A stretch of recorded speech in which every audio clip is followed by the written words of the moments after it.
Fala pessoal, como é que vocês estão? Tudo bem? Setembro Amarelo e eu vim aqui deixar a minha mensagem, falar um pouco sobre alguns dados dessa data e dizer alguns fatores importantes de atenção, de prevenção e aquela famosa pergunta, né?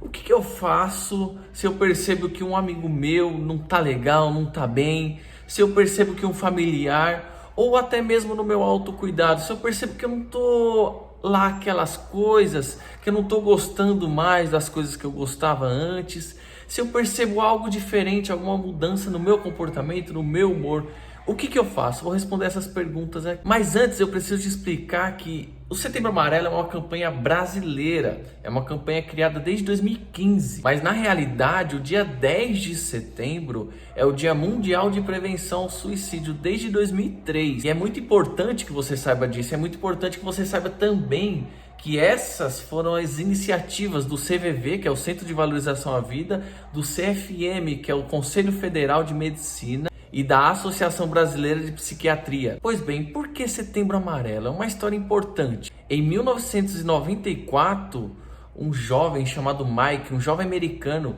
ele tirou a própria vida num Mustang amarelo. E a família desse jovem distribuiu no funeral fitas amarelas para as pessoas. Por isso que é a referência do amarelo, do Setembro Amarelo e do dia 10, que é o Dia Mundial de Prevenção ao Suicídio. Vamos se atentar também aos dados. Vejam só, em cada 100 mortes, uma é por suicídio. Já foram registrados mundialmente 800 mil mortes por suicídio em 2020. O suicídio é a principal causa de morte entre os jovens de 15 e 29 anos. 79% dos suicídios acontecem em países com baixa e média renda. No Brasil, ano passado foram registrados 12.895 casos de suicídio. Ou seja, é basicamente um caso a cada 41 minutos. E é bom a gente lembrar aqui também que existem casos que não foram relatados. Ou seja, esse número pode ser muito maior. E uma coisa muito importante para a gente pensar: São Paulo é o estado com maior incidência. Agora acontece um fator muito importante. O que pode levar ao suicídio? A gente fala muito sobre depressão e, de fato, depressão são os maiores índices que levam a pessoa ao suicídio. Mas não é o único. Temos também o transtorno do estresse pós-traumático, o bullying e o estilo de vida, os seus hábitos. E aqui eu já quero ressaltar uma coisa: tome muito cuidado com a sua autovalorização. O que eu quero dizer com autovalorização? Por exemplo, eu não quero começar esse hábito novo, essa coisa nova que eu sei que eu não dou conta. Eu não vou nem tentar fazer isso porque eu não tenho força para essas coisas.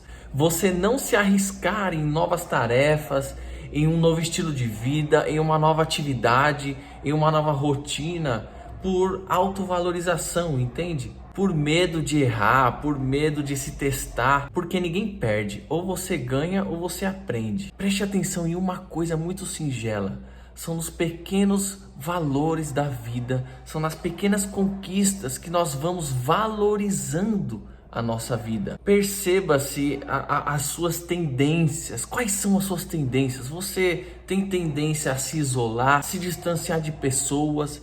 Você tem tendências a olhar as suas limitações e não aceitá-las? Quais são as suas tendências? E outra coisa muito importante: quando a pessoa ela quer se suicidar ou ela tem depressão, isso não tem a ver com a sua intelectualidade. Ou seja, isso não tem a ver com o seu nível intelectual. A pessoa que se suicida, ela está querendo se livrar de uma dor. A dor existencial, a dor na alma é tão grande que o único modo que a pessoa vê, que a pessoa enxerga de eliminar essa dor de algum modo é eliminando a sua existência. Aí você me fala o seguinte: Raul, mas eu sinto um certo vazio existencial. Aí eu te respondo uma coisa: o vazio existencial é uma condição humana. Nós não somos completos. Porém, de acordo com a sua vida, de acordo com a sua caminhada, com as suas experiências, você vai adquirindo ferramentas para lidar com isso. Isso é muito importante. E citando rapidamente uma questão da depressão, que é um dos maiores índices de suicídio por conta da depressão, a depressão ela tem vários fatores, ela é multifatorial. Eu não posso aqui dizer, é por causa disso, é por causa daquilo, é por causa daquilo outro. Existem muitos fatores. Entre esses fatores, os fatores biológicos, que são descompensações químicas cerebrais, por isso que é importante tomar remédios, etc. E também existem fatores ambientais, fatores psicológicos de construção da subjetividade do sujeito. Então por isso que é muito importante, na depressão, você fazer uso de medicamentos e terapia.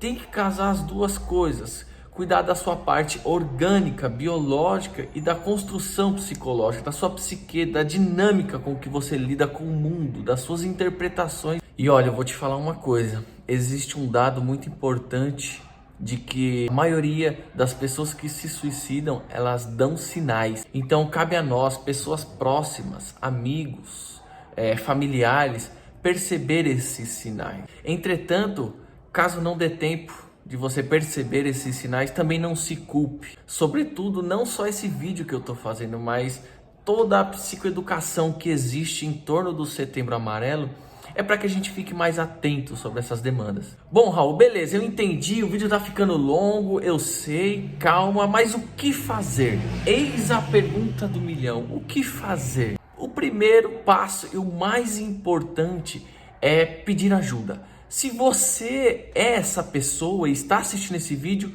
peça ajuda urgente. Porque eu vou te dar um dado muito importante que Viktor Frankl fala sobre isso. Ele fala que todas as pessoas que tiveram algum tipo não só de ideação suicida, mas que tiveram alguma tentativa nesse sentido e não conseguiram, passaram por essa fase, passaram por esse momento, superaram isso, essas pessoas se arrependem, as pessoas, elas ficam felizes, elas sentem satisfação por estarem vivas. E por isso que eu disse que é importante, porque você só vai saber disso se você passar por cima disso. Então peça ajuda, esse é o primeiro ponto. Segundo ponto, todos nós, num movimento de autoconhecimento, devemos perceber os nossos gatilhos. Quais são os meus sinais de alerta e o que eu faço para mudar? E é bom que você escreva tudo isso. E um terceiro ponto e muito importante é você saber a diferença entre tristeza e depressão. A tristeza, ela é mais relativa aos afetos.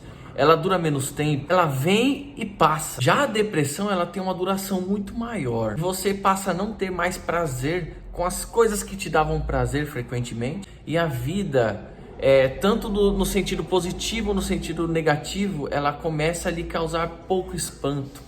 Do tipo, surgiu uma coisa boa? Legal.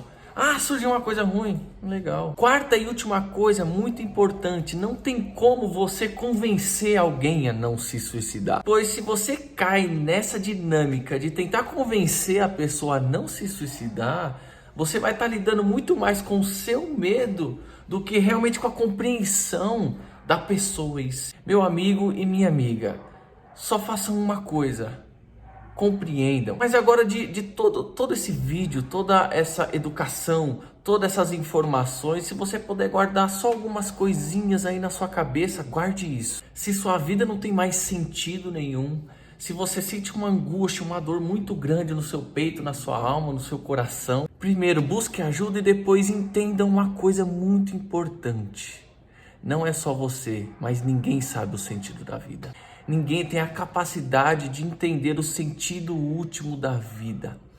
A vida, ela só faz sentido vivendo o agora, exercendo pequenos valores de autocuidado e também se doando ao próximo. Não se acostume e não vicie na solidão. Ame a solitude, ame o ócio criativo, ame os momentos de você com você mesmo, que lhe faz ser melhor. E o maior exemplo de saúde mental, na minha opinião, é Jesus. Por que Jesus? Porque Jesus, ele tinha uma habilidade muito grande de variar os temas da sua existência. Se você vê a história dele, ele não fica fixo em um tema só. Ele não é obsessivo a uma prática, a um comportamento. Ele não é obsessivo a uma ideia. Ele varia os temas da vida. Ele fala de casamento sem nunca ter casado. Ele fala sobre a relação de um pai com os filhos, um mais velho e um mais novo, sem nunca ter sido pai. Ele fala sobre plantar e colher, sobre plantações, sem nunca ter comprado uma fazenda. Aos 12 anos, ele estava dentro do templo debatendo sobre as escrituras, sobre a vida intelectual. E ele falava também sobre política, dando a César o que é de César e a Deus o que é de Deus. Pois bem, na minha opinião, ele variava temas e eu acho isso muito importante para a nossa vida. A não fixação em temas. Pois é isso, espero que você tenha gostado do vídeo. Compartilhe esse vídeo que é muito importante. E se ficou alguma dúvida, me manda lá no direct ou alguma sugestão para fazer um outro vídeo, um outro formato, melhor para compartilhar, com menos tempo talvez. Me siga nas redes sociais e todos os dias eu falo sobre saúde mental, sobre psicologia, entre outros temas. Muito obrigado e até a próxima.